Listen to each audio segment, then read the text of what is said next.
중학교 국어교과서에 수록된 한국 단편소설. 오늘 읽을 책은 최일남 작가의 노새 두 마리입니다. 그 골목은 몹시도 가팔랐다. 아버지는 그 골목에 들어서기만 하면 미리 저만치 앞에서부터 마차를 세게 몰아가지고는 그 힘으로 하여 단숨에 올라가곤 했다.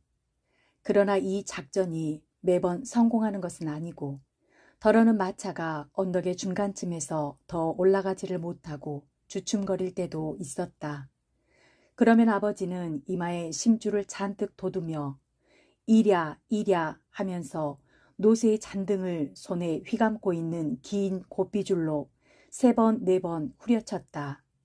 노새는 그럴 때마다 뒷다리를 바득바득 바둥거리며 안간힘을 쓰는 듯 했으나 그쯤 되면 마차가 슬슬 아래쪽으로 미끄러내리기는 할망정 조금씩이라도 올라가는 일은 드물었다. 물론 마차에 연탄을 많이 실었을 때와 적게 실었을 때에도 차이는 있었다. 적게 실었을 때는 그깟것 달랑달랑 단숨에 오르기도 했지만 그런 때는 드물고 대개는 짐을 가득가득 싣고 다녔다. 가득 실으면 대충 500장에서 600장까지 실었는데 아버지는 그래야만 다소 신명이 나지 200장이나 300장 같은 것은 처음부터 성에 안 차는 눈치였으며 100장쯤은 누가 부탁도 안 할 뿐더러 아버지도 아예 실으려고 하지도 않았다. 우리 동네는 변두리였으므로 얼마 전까지도 모두 그날그날 빌어먹고 사는 사람들이 많아 연탄 배달도 일거리가 그리 많지 않았다. 기껏해야 구멍가게에서 2서너 장을 사서는 새끼줄에 대롱대롱 매달고 가는 게 고작이었다. 그랬는데 2, 3년 전부터 아직도 많은 빈터에 집터가 다져지고 하나둘 문화주택이 들어서더니 이제는 제법 그럴듯한 동네 꼴이 잡혀갔다. 원래부터 있던 허름한 집들과 새로 생긴 집들과는 골목 하나를 경계로 하여 그물 긋듯 나누어져 있었는데 먼 데서 보면 제법 그럴싸한 동네로 보였다. 그냥 먼 발치로만 보면 2층 슬래브 집들에 가려 닥지닥지 붙은 판잣집 등속이 보이지 않았으므로 서울의 변두리에 흔한 여느 신흥 부락으로만 보였다. 동네가 이렇게 바뀌어지자 그것을 가장 좋아한 사람 중에 하나가 아버지였다. 아까 말한 대로 그전에는 동네 사람들이 연탄을 2서너 장, 많아야 2, 30장씩만 사가는 터여서 아버지의 일거리가 적고 따라서 이곳에서 2, 3킬로나 떨어진 딴 동네까지 배달을 가야 했는데 동네에 새 집이 많이 들어서면서부터는 그렇게 먼 걸음을 하지 않아도 되었기 때문이다. 그런 집에서 연탄을 한번 들여놓았다 하면 몇 달씩 되니까 자주 주문을 하지 않아서 아버지의 일감이 이 동네에서 끝나는 것만은 아니고 여전히 타 동네까지 노새 마차를 몰기는 했지만 그전보다는 자주 먼 곳까지 가지 않아도 된 것만은 사실이었다. 새 동네가 생기면서 좋아한 것은 비단 아버지만은 아니었다. 구 동네에 두 곳 있던 구멍가게 주인들도 은근히 무언가를 기대하는 눈치였다. 그전까지는 가게 물건들이 뽀얗게 먼지를 쓰고 있었고 2옵짜리 소주병만 육실하게 많았는데 그 병들 사이에 차츰 환타니 미란다니 하는 음료수병들이며 퍼스트 아이스크림도 섞이고 할머니의 주름살처럼 주름이 쫙쫙 가 말라 비틀어진 사과 사이에 귤 상자도 끼게 되었다. 그전에는 볼 수 없었던 우유 배달부가 아침마다 골목을 드나들고 갖가지 신문 배달부가 조속으로 골목 안을 누비고 다녔다. 전에는 얼씬도 않던 슈샤인 보이가 새벽이면 구두 닦으 하면서 외치고 다녔다. 전에는 저 아래 큰 한길가 근처에 차를 대놓고 올 테면 오고 말 테면 말라는 식으로 버티던 청소부들이 골목 안까지 차를 들이대고 쓰레기를 퍼갔다. 그러나 동네의 모습이 이처럼 달라지기는 했어도 구 동네와 새 동네 사람들이 서로 어울리는 일이 없었다. 너는 너 나는 나 하는 식으로 새 동네 사람들은 문을 꼭꼭 걸어 잠그고 누가 다가오는 것을 거절하고 있었다. 다만 그들이 들어옴으로 해서 구 동네 사람들의 사는 모습이 조금 달라지기는 했는데 아무도 그걸 입에 올리지는 않았다. 아버지도 배달 일이 늘어나서 속으로는 새 동네가 생긴 것을 은근히 싫어하지는 않는 눈치였지만 식구들 앞에서조차 맞대놓고 그런 내색을 하지는 않았다. 그런 가운데서도 우리 노새는 온 동네 사람들의 눈길을 모으고 짤랑짤랑 이 골목 저 골목을 헤집고 다녔다. 아니 그것은 새 동네 쪽에서 더욱 그랬다. 원래 우리 동네에서야 아무도 거들떠보지 않았다. 자기들은 아이들의 신누런 똥이 든 요강 따위를 예사롭게 수채구멍 같은 데 버리면서도 어쩌다 우리 노새가 짐을 부리는 골목 한쪽에서 오줌을 찍 갈기면 왜 하필이면 여기서 싸? 어이구 저 지린내. 말을 부리려면 오줌통이라도 갖고 다닐 일이지 이게 뭐야? 동네가 뭐 공동변소인가? 어쩌고 하면서 아낙네들은 코를 찡 풀어 노새 앞에다 팽개쳤다. 말과 노새의 구별도 잘 못하는 주제에 아무 데서나 가래침을 퇴퇴 뱉는 주제에 우리 노새를 보고 눈을 찢어지게 흘겼다. 그러나 새 동네에서는 단연 달랐다. 여간에서 말을 잘 않는 아주머니들도 우리 노새를 보면 입가에 미소를 머금었다. 개 중에는 아이 귀여워 오랜만에 보는 노새인데 하기도 하고 어머 지금도 노새가 있었네 하기도 하고 아니 이게 노새 아니에요? 아주 이쁘게 생겼네 하기도 하고 어머 이게 망아지는 아니고 네? 노새라고요? 아 노새가 이렇게 생겼구나 하면서 모가지에 매달린 방울을 한번 만져보다가 노새가 고개를 젓는 바람에 찔끔 놀라기도 했다. 비단 연탄 배달을 간 집에서만이 아니라 이 근처에 길을 가던 사람들도 우리 노새를 힐끗 쳐다본 순간 분명히 다소 놀라는 기색으로 다시 한번 거들떠보곤 했다. 대야를 옆에 끼고 볼이 빨갛게 익은 채 목욕 갔다 오던 아주머니도 부드러운 눈길로 노새를 바라보고 다정하게 나들이를 가려고 막 대문을 나서던 내외분도 우리 노새가 짤랑짤랑 지나가면 고것 하는 표정으로 한동안 지켜보고 파 한 단 사가지고 쟁걸음으로 쫄쫄거리고 가던 식모 아가씨도 잠시 발을 멈추고 노새를 바라보았다. 무엇보다도 우리 노새를 보고 좋아하는 것은 새동네 아이들이었다.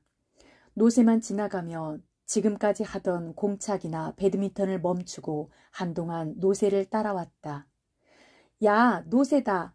한 아이가 외치면 다른 아이들도 덩달아 외쳤다. 그래, 노새다! 야, 이게 노새구나! 그래, 임마, 넌 몰랐니? 듣기는 했는데 보기는 처음이야. 야, 귀 한번 대빵 크다.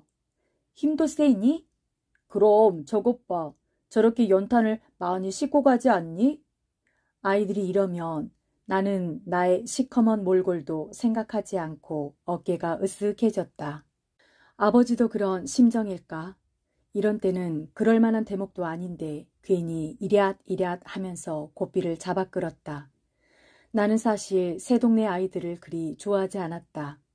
걔네들은 집안에서 무얼 하는지 도무지 밖에 나오는 일도 드물었는데 나온다 해도 저희네끼리만 어울리지 우리 구동네 아이들을 붙여주지 않았다.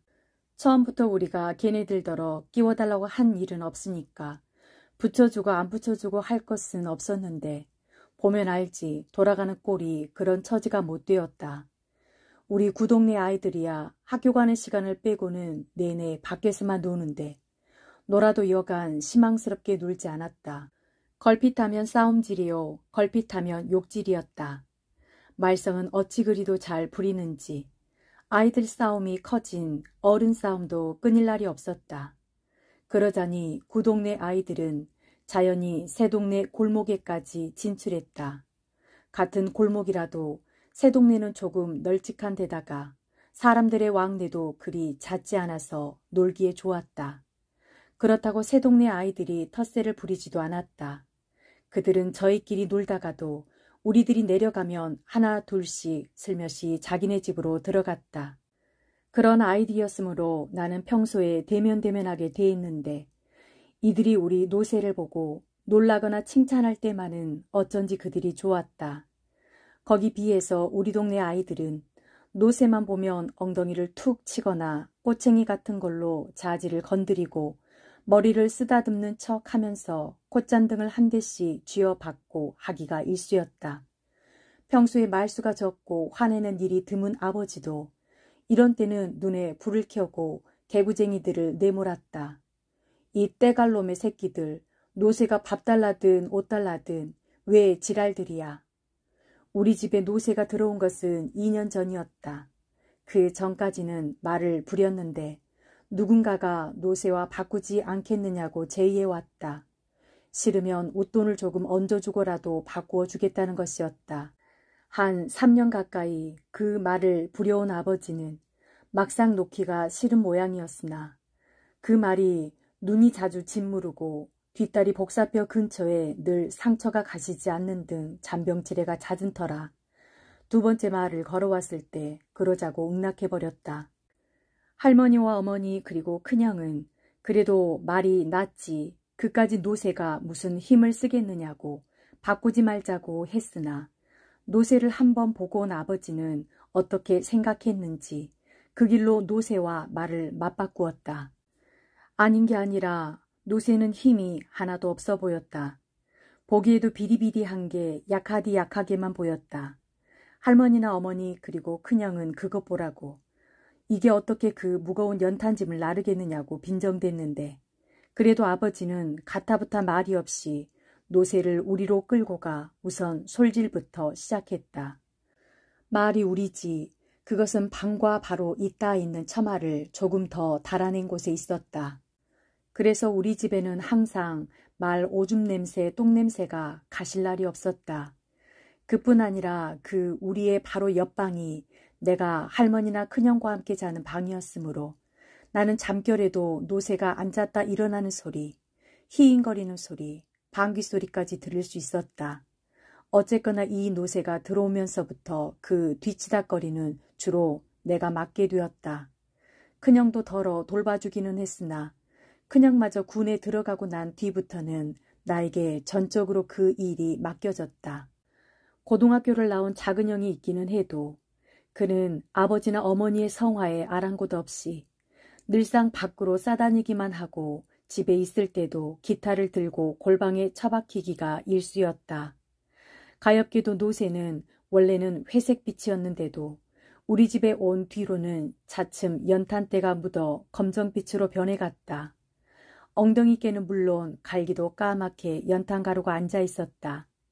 내가 깜냥으로는 지성스럽게 털어주고 닦아주고 하는데도 연탄때는 속살까지 틀어박히는지 닦아줄 때만 조금 희끗하다가 한바탕 배달을 갔다 오면 도로 그 모양이었다.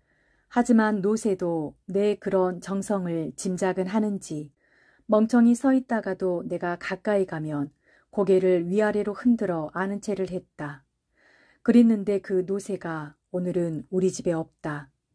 노새가 갑자기 달아난 건 어저께 일이었다. 아버지는 연탄을 실은 뒤 노새의 고삐를 잡고 나는 그냥 뒤따르고 있었다. 내가 뒤따르는 것은 아버지에게 큰 도움이 못 되고 할 일 없이 따라다니기만 할 뿐이었다. 야트막한 언덕길을 오를 때 마차의 뒤를 밀기도 했으나 그것은 그대로 신용일 뿐 내 어린 힘으로 어떻게 된다든가 하는 일은 없었다. 아버지는 이따금 따라다니지 말고 집에 가서 공부나 하라고 했지만 내가 공부 다 했어요 하면 그 이상 더 말리지는 않았다. 그러나 탄을 싣거나 부릴 때 내가 거들려고 나서면 아버지는 한사코 그걸 말렸다.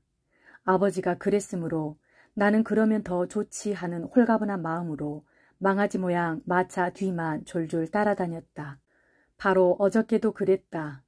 새 동네의 두 집에서 200장씩 갖다 달라고 해서 아버지는 연탄 400장을 싣고 새 동네로 들어가는 그 가파른 골목길을 들어서고 있었다. 얘기의 앞뒤가 조금 뒤바뀌었지만 우리 아버지는 연탄 가게의 주인이 아니고 큰 길가에 있는 연탄 공장에서 배달 일만 맡고 있다. 그러므로 연탄 공장의 배달 주인이 어느 동네 어느 집에 몇 장을 날라다 주라고 하면 그만한 양의 탄을 실어다 주고 거기 따르는 구전만 받으면 그만이었다. 그런데 한 가지 자랑스러운 일은 아버지는 아무리 찾기 힘든 집이라도 척척 알아낸다는 것이다. 연탄 공장 사람들의 설명이 미처 끝나기도 전에 알만하오 한마디면 그만이었다. 열이면 열 거의 틀리는 일이 없었다. 오죽하면 공장 사람들도 마차 영감은 집 찾는데 귀신이라니깐 하면서 혀를 내두를까. 그들도 아버지에게 실려보내며 마음이 놓인다는 것이었다. 어저께도 아버지는 이러이러한 댁에 갖다 주라는 말을 듣자 2번 다시 물어보지 않고 짐을 싣고 나간 것이다. 그 가파른 골목길 어귀에 이르자 아버지는 미리서 노새의 고삐를 낚아잡고 한다름에 올라갈 채비를 하였다. 그러나 어쩐 일인지 다른 때 같으면 400장 정도 싣고는 힘 안 들이고 올라설 수 있는 고개인데도 이날따라 오름길 중턱에서 더 걸리고 말았다. 아버지는 하는 눈치더니 고삐를 거머쥐고 힘껏 당겼다.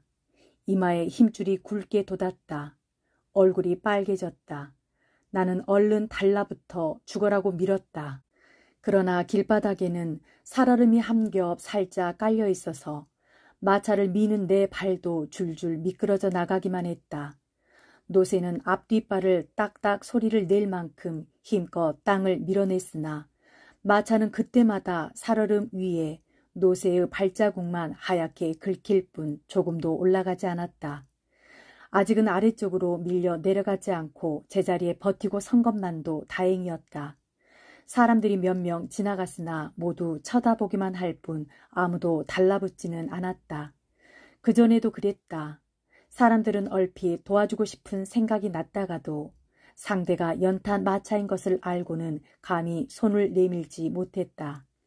도대체 어디다 손을 댄단 말인가.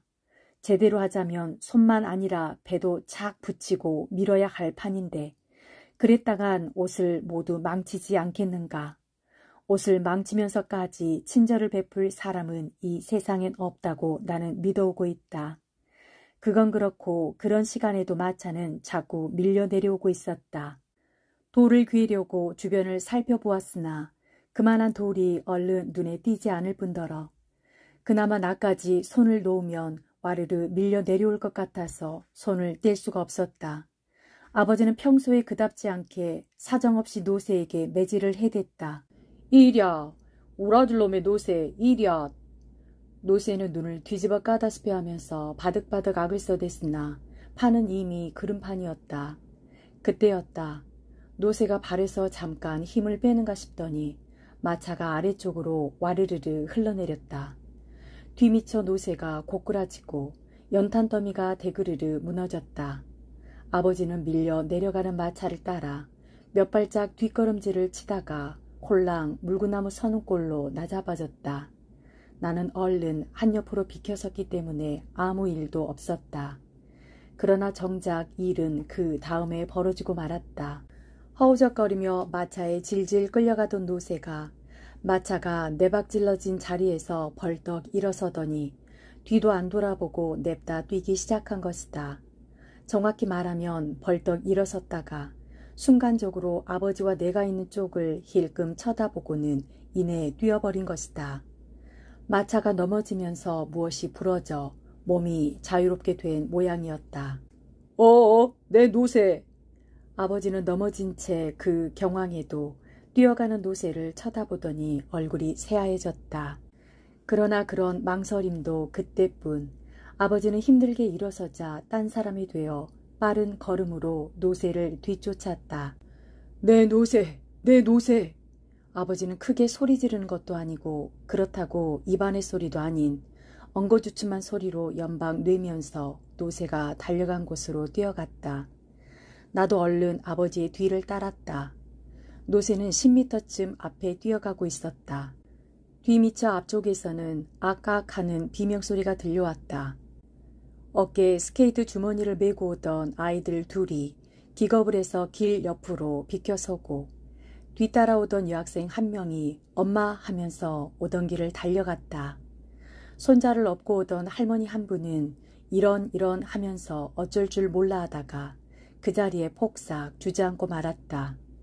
막 옆 골목을 빠져나오던 택시가 찍 브레이크를 걸더니 덜렁 한바탕 춤을 추고 멎었다. 금세 이 집 저 집에서 사람들이 쏟아져 나와서 골목은 어느 사이 수많은 사람들이 모여 웅성대기 시작했다. 왜 그래? 왜 그래? 무슨 일이야? 무슨 일이야? 말이 도망갔나 봐. 말이 도망갔나 봐. 무슨 말이? 무슨 말이?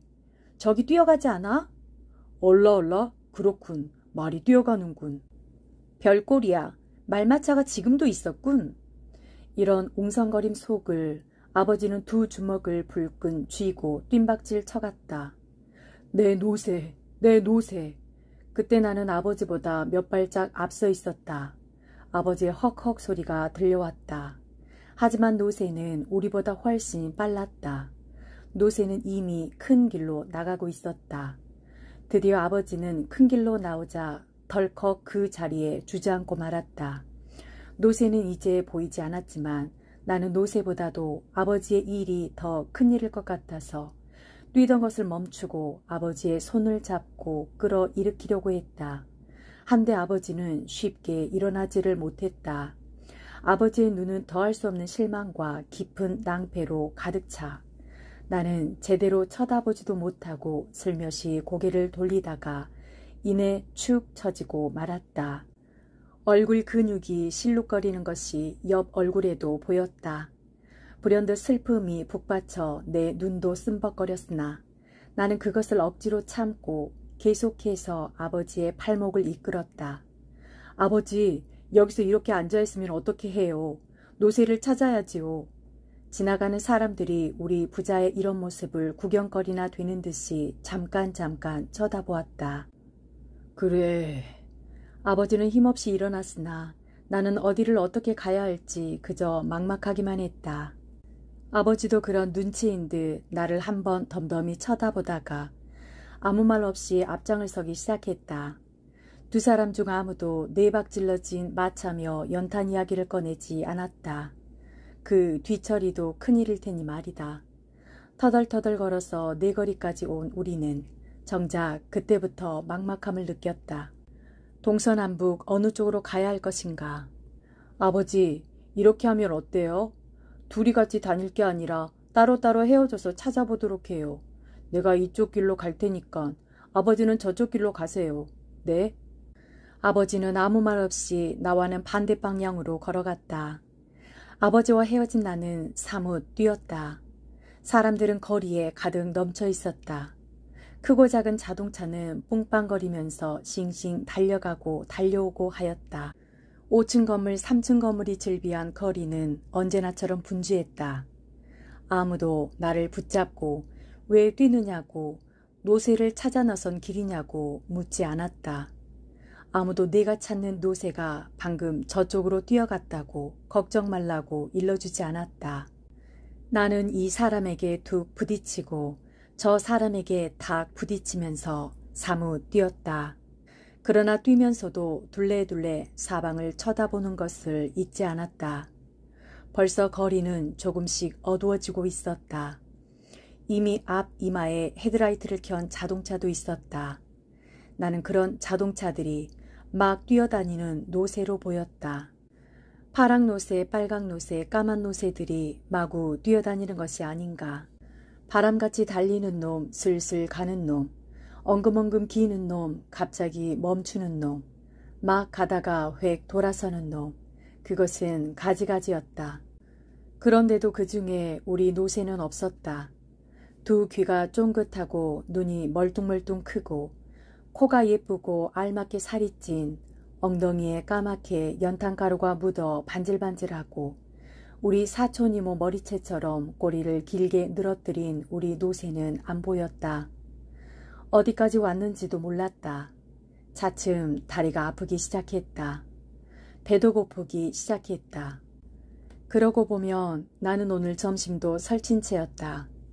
아이들하고 한참 놀다가 집에서 점심을 몇 술 뜨는 둥 마는 둥 하다가 아버지의 일이 궁금하여 연탄 공장에 갔었는데 그때 마침 아버지가 짐을 싣고 나오는 것이었다. 그러나 나는 걸음을 멈출 수가 없었다. 노새를 찾아야 한다. 노새를 찾아야 한다는 마음이 내 걸음에 앞서 몇 번 고꾸라지기도 하였다. 더러는 어떤 신사 아저씨의 옆구리에 넘어지듯 부닥치기도 하였는데 그러면 그 아저씨는 이 녀석아 어쩌고 저쩌고 하면서 못마땅하게 쳐다보고 더러는 어떤 아주머니의 치맛꼬리를 밟기도 하였는데 그러면 그 아주머니는 얘가 왜 이래? 눈을 어디 두고 다녀? 하면서 호통을 치기도 하였다. 그럴 때마다 나는 미안해요. 우리 노새를 찾느라고 그래요 하고 뇌까렸으나 그것이 입 밖으로 말이 되어 나오지는 않았다. 입안이 메말라서 도무지 말을 하고 싶지도 않았다. 언뜻 내가 왜 이렇게 쏘다니고 있을까? 노새가 어디로 간지도 모르고 왜 이렇게 방황해야만 하는가 하는 생각이 없지도 않았으나 그런 마음에 앞서 내 눈은 부산하게 거리의 구석구석을 살피고 있었다.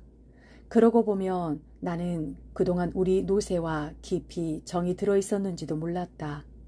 자다가도 바로 옆 마구간에서 노새가 투레질하는 소리, 발을 들었다 놓았다 하는 소리를 들으면 왠지 마음이 놓였고 길에서 놀다가도 저만치서 아버지에게 끌려오는 노새가 보이면 후딱 달려가 그 시커먼 엉덩이를 한번 두들겨주기도 했다. 그러면 저도 나를 알아보는지 그 큰 눈을 한번 크게 치떴다가 내리곤 했다. 아이들은 그런 나를 더욱 놀려댔다. 비리비리 노새 새끼, 자즈만 큰 노새, 그리고 나더러는 까마귀 새끼라고 말이다. 까마귀 새끼라는 것은 우리 아버지가 까맣게 연탄재를 뒤집어 쓰고 다닌 데서 그 아들인 나를 가리키는 말이다. 사실 아버지는 노상 시커먼 몰골을 하고 다녔다. 옷은 물론 국방색 신발도 어느새 깜장구두가 되어 있었다. 손 얼굴 할 것 없이 온몸이 검정투성이었다. 어쩌다가 행 하고 코를 풀면 콧물조차도 까맸다. 그런 가운데서도 눈 하나만은 쾌행하니 크게 빛났다. 아이들은 그런 아버지를 보고 까마귀라고 불러댔으나 차마 대놓고는 그러지는 못하고 만만한 나만 보면 까마귀 새끼라고 놀려댔다. 하지만 저희네들 아버지는 별것이었던가. 영길이네 아버지는 조그만 기계와 연탄불을 피워가지고 다니면서 뻥소리와 함께 생쌀을 납작하게 눌러 튀겨내는 장사를 하고 있었고 종다리네 형님은 번데기 장수였다. 순철이네 아버지는 시장 경비원이었고 귀달래 아버지는 포장마차에서 장사를 하고 있었다.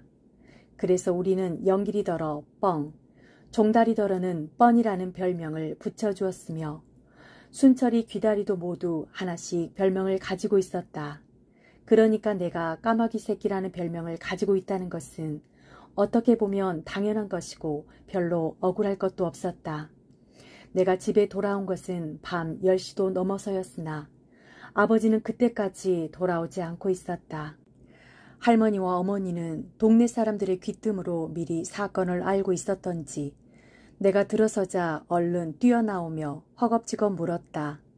찾았니? 아버지는 어떻게 되셨어? 내가 혼자 들어서는 걸 보면 찾지 못한 것을 번연히 알면서도 어머니는 다그쳐 물어댔다. 어머니는 나에게 밥 줄 생각도 하지 않고 한숨만 내리 쉬고 올려 쉬곤 하였다. 아버지가 돌아온 것은 통행금지 시간이 거의 되어서였다. 예상한 일이지만 아버지는 빈 몸이었고 형편없이 힘이 빠져 있었다. 그때까지 식구들은 아무도 잠들지 않았다. 작은 형도 일이 일인지라 기타도 치지 않고 죽은 듯이 방 안에만 처박혀 있었다. 아버지를 보고도 아무도 말을 하지 않았다. 다만 할머니만이 말을 걸었다. 이제 오니? 네. 그뿐 아버지는 더는 말이 없었다. 그러고는 어머니가 보아온 밥상을 한옆으로 밀어놓고는 쓰러지듯 방 한가운데 들어눕고 말았다. 아버지는 지금 내일부터 당장 벌이를 나갈 수 없는 아픔보다도 길들여 키워온 노새가 가여워서 저러는지도 모를 일이었다. 아버지는 원래가 마부였다. 서울에 올라오기 전 시골에서도 줄곧 말 마차를 끌었다. 어쩌다가 소달구지를 끄는 적도 있기는 했으나 얼마 가지 않아서 도로 말 마차로 바꾸곤 했다. 그런 아버지였으므로 서울에 올라와서는 내내 말마차 하나로 버텨나왔었는데 어떻게 마음먹었는지 노새로 바꾸고만 것이다. 노새나 말이나 요즘은 그놈의 3년차 때문에 아버지 일감이 자칫 줄어드는 듯 하기도 했다. 웬만한 오르막길도 끄떡없이 오르고 웬만한 골목 안 집까지도 드르륵 들이닥치니 아버지의 말 마차가 위협을 느낌직도 했고 사실 일감을 빼앗기기도 했다. 그런데도 그때마다 아버지는 큰 소리였다. 휘발유 한 방울 안 나오는 나라에서 자동차만 많으면 뭘 해? 마치 애국자처럼 말하는 것이었으나 나는 아버지의 그 말 뒤에 숨은 오기 같은 것을 느낄 수 있었다. 너무 고단해서였을까?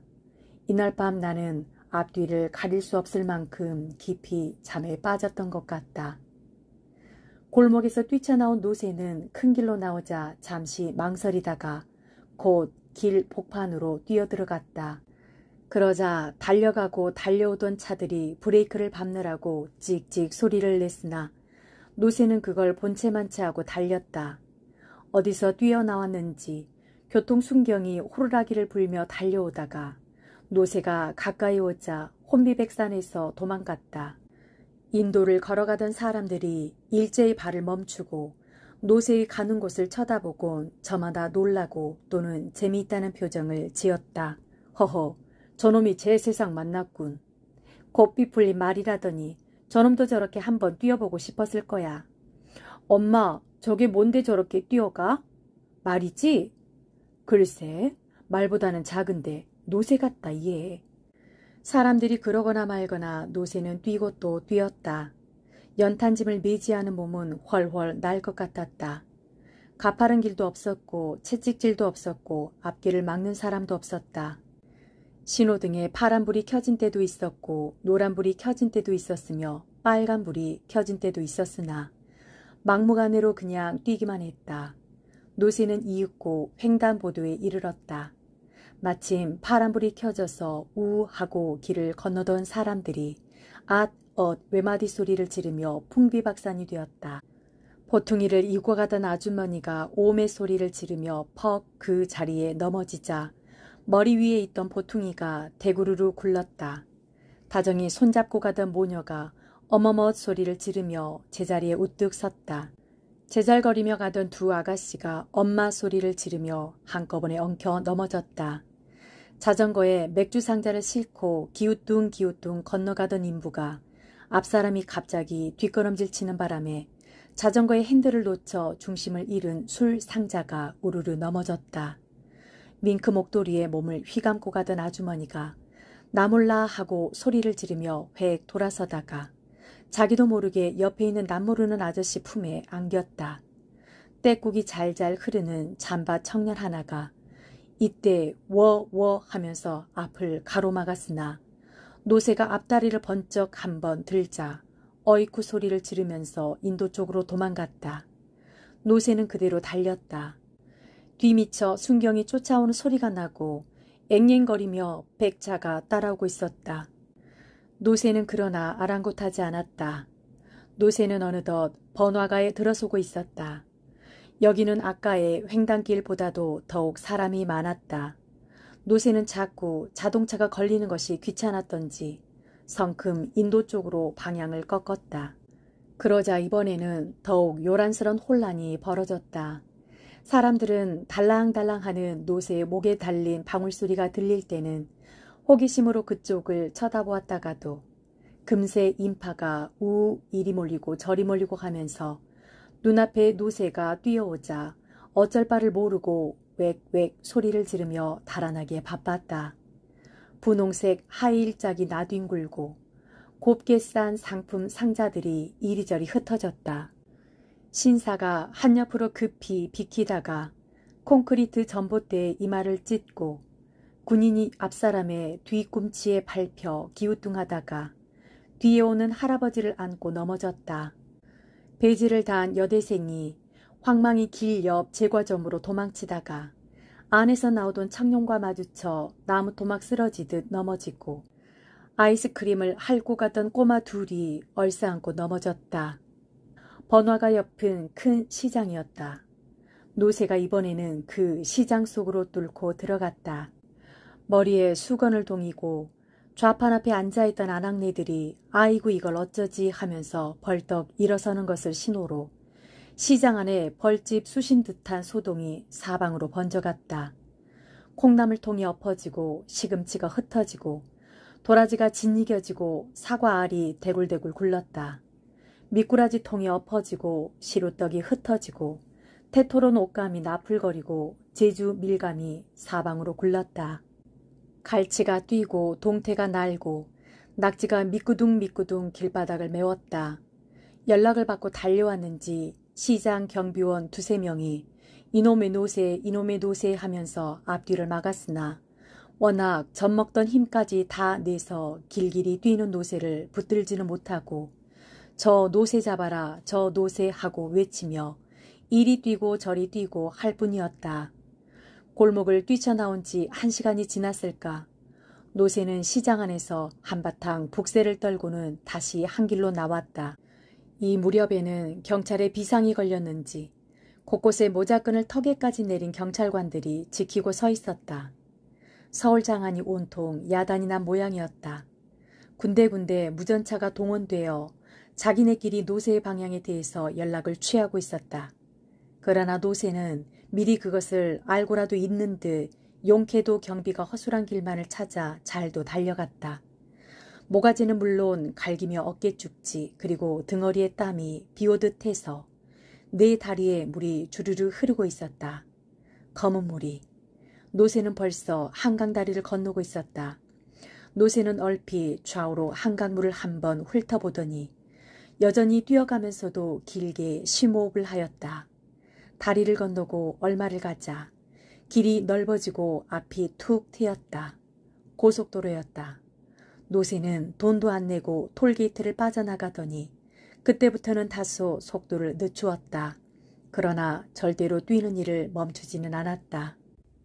여느 날보다 다소 늦게 일어난 나는 간밤에 꿈으로 하여 어쩐지 마음이 헛헛했다.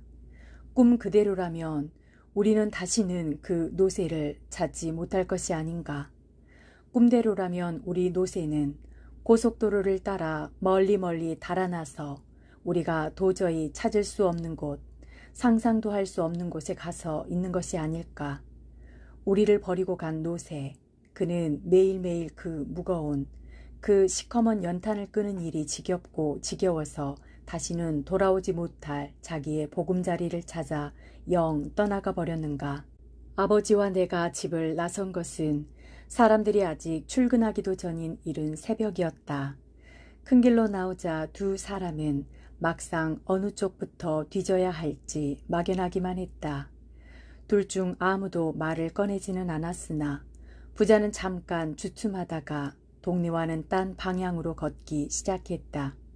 새벽이라 그런지 사람은 그리 많지 않은데 날씨가 몹시도 찼다. 길은 단단히 얼어붙고 바람은 매웠다. 귀가 따갑게 아려오는 듯하자 아랫도리로 냉기가 찰싹찰싹 달라붙었다. 아버지, 시장으로 가봐요. 나는 언뜻 간밤의 꿈이 생각났다. 시장은 왜? 혹시 알아요? 노새가 뛰어가다가 시장기가 들어 시장 쪽으로 갔는지. 나는 말해놓고도 좀 우스웠지만 아버지도 별 싱거운 녀석 다 보겠다는 듯이 시큰둥한 태도였다. 아버지는 키가 컸다. 그래서 그런지 급히 서둘지도 않고 보통 걸음으로 걷는데도 나는 종종 걸음을 쳐야 따라갈 수 있었다. 나는 할 수 없이 한 손을 내밀어 아버지의 손을 잡았다. 아버지의 손은 크고 투박하고 나무 토막처럼 단단했다. 끌려가듯 따라가면서도 나는 좀 우스웠다.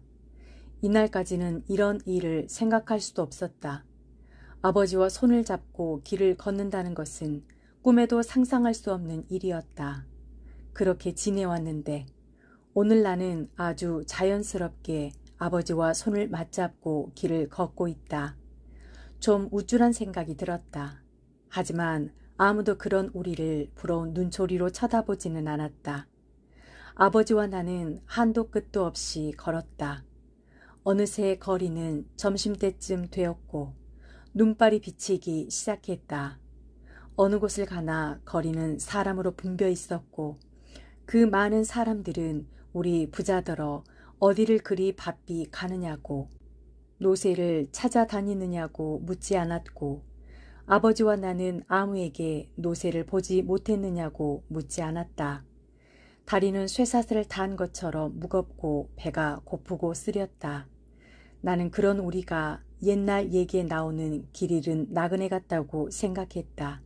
길은 멀고 해는 저물었는데 쉬어갈 곳이라고는 없는 그런 처지 같았다. 아무리 가도 인간은 나타나지 않고 멀리서 깜빡깜빡 비치는 불빛도 없었다. 보이느니 거친 산과 들뿐, 사람이나 노새는 보이지 않았다. 아버지와 내가 동물원에 들어간 것은 거의 해가 질 무렵이었다. 어떻게 해서 동물원에 들어오게 되었는지 나는 잘 기억해낼 수가 없다. 둘 중에 아무도 동물원에 들어가자고 말한 사람은 없었는데 어째서 발길이 이곳으로 돌려졌는지 모른다. 정처 없이 걷다가 마침 닿은 곳이 동물원이어서 그냥 대수롭지 않게 들어왔는지도 모르겠다. 하여튼 나는 희한한 곳을 다 왔다 싶었다. 내 경우 동물원에 와본 것은 지금까지 딱 한 번밖에 없었으니까. 그것도 어린이날 무료 공개한다는 바람에 동네 조물애기들과 함께 와본 것뿐이었다. 그때는 사람들이 치여 제대로 구경도 못했는데 지금 나는 구경꾼도 별로 없는 동물원을 더구나 아버지와 함께 오게 되었으니 참 가다가는 별일도 있는 것이구나 하였다. 남들 눈에는 한가하게 동물원 구경을 온 다정한 부자로 비칠 것이 아닌가. 동물원 안은 조용하고 을씨년스러웠다. 동물들은 제 집에 처박혀 있거나 가느다란 석양이 비치는 곳에 웅크리고 있거나 하였다. 막상 들어온 아버지는 그런 동물들을 별로 눈여겨보지 않았다. 동물들은 우리를 보다가 하늘을 보다가 할 뿐 눈에 초점이 없었다. 칠면조도 사자도 호랑이도 원숭이도 사슴도 그런 눈으로 건성건성 보고 지나갈 뿐이었다. 그러던 아버지가 잠시 발을 멈춘 곳은 얼룩말이 있는 우리 앞이었다. 얼룩말은 2마리였다. 아버지는 그러나 그 앞에서도 멍하니 서 있기만 하지 이렇다 할 감정의 표시를 하지 않았다. 나는 그런 아버지를 한번 쳐다보고 얼룩말을 한번 쳐다보고 하였다. 그러다가 아버지의 얼굴이 어쩌면 그렇게 말이나 노새와 닮았는지 모르겠다고 생각하였다. 그렇게 생각하고 보니 꼭 그랬다. 길게 찢은 감정이 없는 눈이며 노상 벌름벌름한 코, 하마 같은 입, 그리고 덜렁하니 큰 귀가 그랬다. 아버지가 너무 오래 말이나 노새를 다뤄와서 그런 건지 애당초 말이나 노새 같은 사람이어서 그런 짐승과 평생을 같이 해온 것인지 알 수 없으나 막상 얼룩말 앞에 세워놓은 아버지는 영락없는 말의 형상이었다. 동물원을 나왔을 때 이미 거리는 밤이었다. 이번엔 집 쪽으로 걸었다. 그럴 수밖에 우리는 더 갈 데가 없었던 것이다. 우리 동네가 저만치 보였을 때 아버지는 바로 눈앞에 있는 대포집에서 발을 멈추었다. 힐끗 나를 돌아보고 나서 다짜고짜 나를 술집으로 끌고 들어갔다. 이런 일도 전에는 없던 일이었다. 술집 안에는 사람들이 가득 차서 왁왁 떠들어대고 있었다. 돼지고기를 굽는 냄새, 찌개 냄새, 김치 냄새가 집 안에 가득했다. 사람들은 우리를 의아스런 눈초리로 쳐다보았으나 이내 시선을 거두고 자기들의 얘기 속으로 다시 들어갔다. 나는 들어가자마자 그 냄새들을 힘껏 마셨다. 쓰러질 것 같았다. 아버지는 소주 한 병과 안주를 시키더니 안주는 내 쪽으로 밀어주고 술만 거푸 마셔댔다. 아버지는 술이 약한 편이어서 저러다가 어쩌나 하고 걱정이 되었다. 아버지, 그만 드세요. 몸에 해로워요. 대답하면서도 아버지는 술잔을 놓지 않았다. 얼마나 지났을까. 안주를 계속 주워 먹었으므로 어느 정도 시장길을 면한 나는 비로소 아버지를 쳐다보았다. 이제부터 내가 노새다. 이제부터 내가 노새가 되어야지 별 수 있니? 그놈이 도망쳤으니까 이제 내가 노새가 되는 거지. 기분 좋게 취한 듯한 아버지는 놀라는 나를 보고 힝 한번 웃었다. 나는 어쩐지 그런 아버지가 무섭지만은 않았다. 그러면 형들이나 나는 노새 새끼고 어머니는 암노새고 할머니는 어미 노새가 되는 것일까? 나도 아버지를 따라 힝 웃었다. 어른들은 이래서 술집에 오는 모양이었다. 나는 안주만 집어먹었는데도 술 취한 사람 마냥 덕없이 즐거웠다. 노새 가족. 노새 가족은 우리 말고는 이 세상에 또 없을 것이었다. 그러나 이러한 생각은 아버지와 내가 집에 당도했을 때 무참히 깨어지고 말았다. 우리를 본 어머니가 허둥지둥 달려나와 매달렸다. 이걸 어쩌우. 글쎄 경찰서에서 당신을 오래요. 글쎄 그놈의 노새가 사람을 다치고 가게 물건들을 박살을 냈대요. 이걸 어쩌지? 노새는 찾았대? 찾거나 그러면 괜찮게요. 노새는 간데온 데 없고 사람들만 다치고 하니까 누구네 노새가 그랬는지 수소문 끝에 우리 집으로 순경이 찾아왔지 뭐요.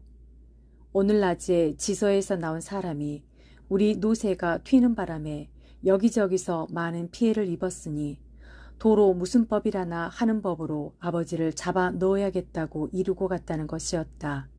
아버지는 술이 확 깨는 듯 그 자리에 선 채 한동안 눈만 뒤룩뒤룩 굴리고 서 있더니 힝 하고 코를 풀었다. 그러고는 아무 말 없이 스적스적 문 밖으로 걸어 나갔다. 나는 아버지 하고 뒤를 따랐으나 아버지는 돌아보지도 않고 어두운 골목길을 나가고 있었다. 나는 그 순간 또 한 마리의 노새가 집을 나가는 것 같은 착각을 일으켰다. 그러고는 무엇인가가 뒤통수를 때리는 것을 느꼈다. 아, 우리 같은 노새는 어차피 이렇게 비행기가 붕붕거리고 헬리콥터가 앵앵거리고 자동차가 빵빵거리고 자전거가 쌩쌩거리는 대처에서는 발붙이기 어려운 것인가 하는 생각이 들었다. 언젠가 남편이 택시 운전사인 칠수어머니가 하던 말, 최소한도 자동차는 굴려야지 지금이 어느 때인데 노새를 부려 했다는 말이 생각났다. 그러나 그것은 잠깐 동안이고 나는 금방 아버지를 쫓았다. 또 한 마리의 노새를 찾아 캄캄한 골목길을 마구 뛰었다.